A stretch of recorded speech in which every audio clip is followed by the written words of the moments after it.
everybody, to IGN's E3 live show. Now, we've been showcasing the very latest games to come out of E3, and we'll continue to do so until the end of Thursday. We've already seen some fantastic stuff, but get ready to be blown away again. With us now is Treyarch to show off the new Call of Duty. You bet that there's going to be a ton of explosions.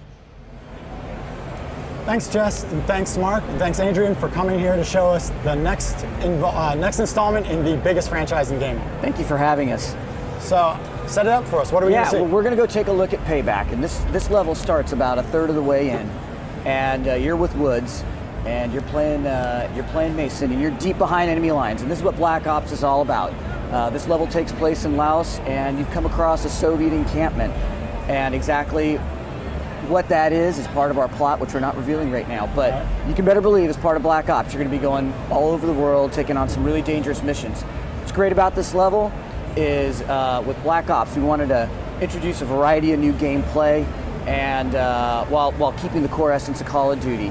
And I think Payback does a great job of that, because in this level, you're going to be able to take control of the Soviet Hind, and it's a lot of fun. So Adrian here is going to take you on the level here, and we'll get started.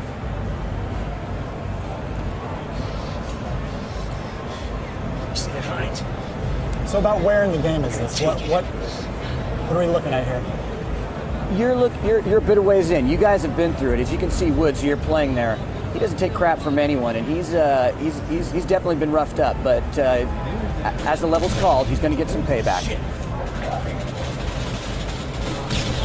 So you got the Colt Commando there with she was using an alternative ammo there, the grenade launcher. And she's going to take on these Soviet Spetsnaz here. So what did you guys learn while making World at War that you applied to Spec Ops? You mean to Black Ops? Black Ops. Sorry.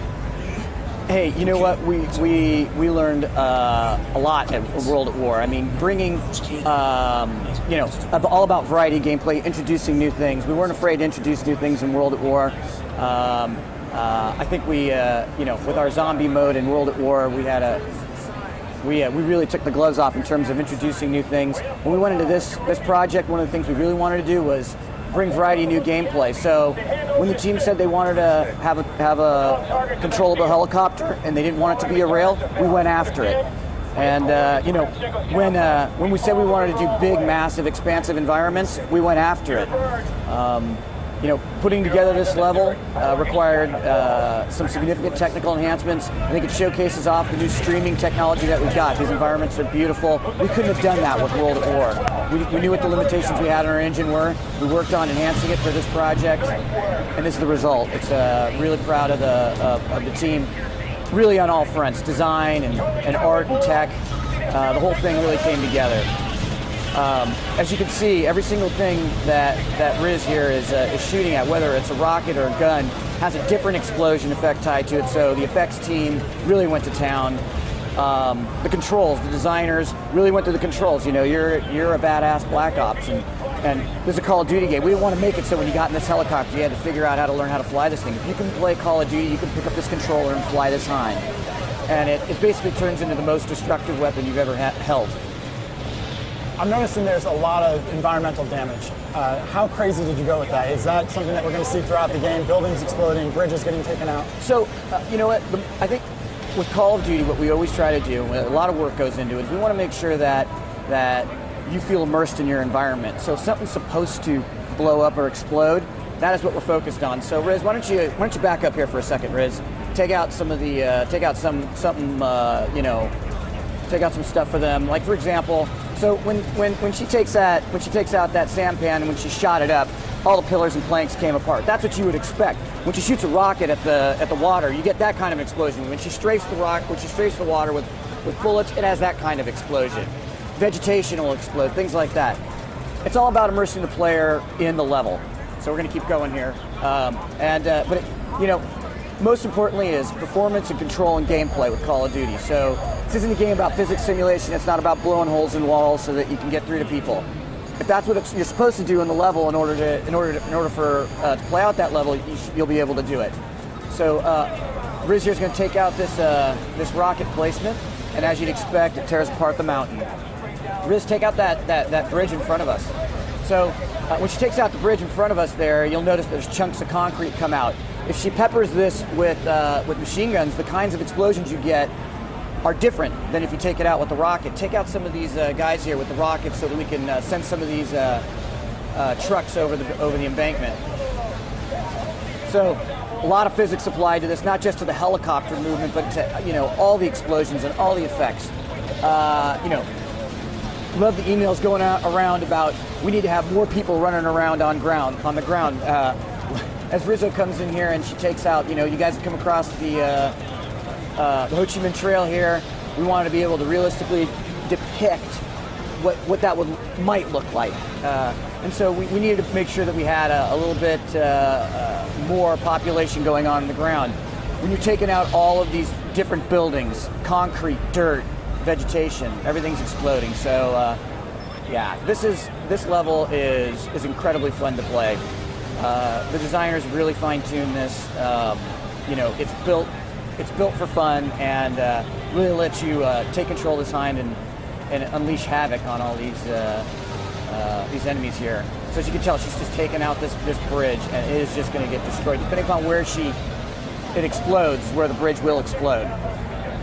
Do me a favor, pepper these pipelines, these oil pipelines with some different ammo, just so you can see how it might work differently. Yeah.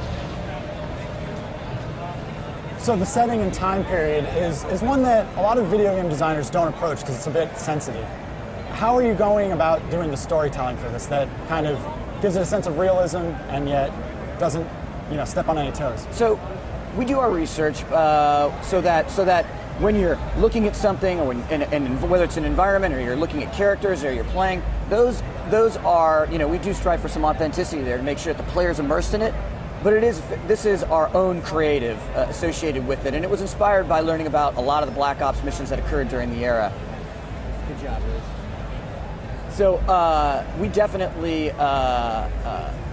meeting with people, our veterans from the SOG and also the Soviet Spetsnaz, and then doing our own research. We learned about these deniable operations, this unconventional warfare. We learned about the fact that they had complete authority over their missions. Once they got their classified intel, they were dropped deep behind enemy lines. And this is an era and a time when these black operatives, there wasn't anybody back at control watching them on a television set, ready to send in reinforcements. These were deniable operations at a time when the men on the ground had to take care of their business. So we learned that they were able to outfit themselves however they wanted, with whatever weaponry, and that's kind of the mindset that our designers have gone into as we've created these sets and our story. Well, I think I can speak for everyone when I say it looks awesome. Thank you. Thanks again for stopping by. When's it going to hit store shelves? November 9th. All right, I'll be looking out for it. All right, thank you very much. Back to you, Jess.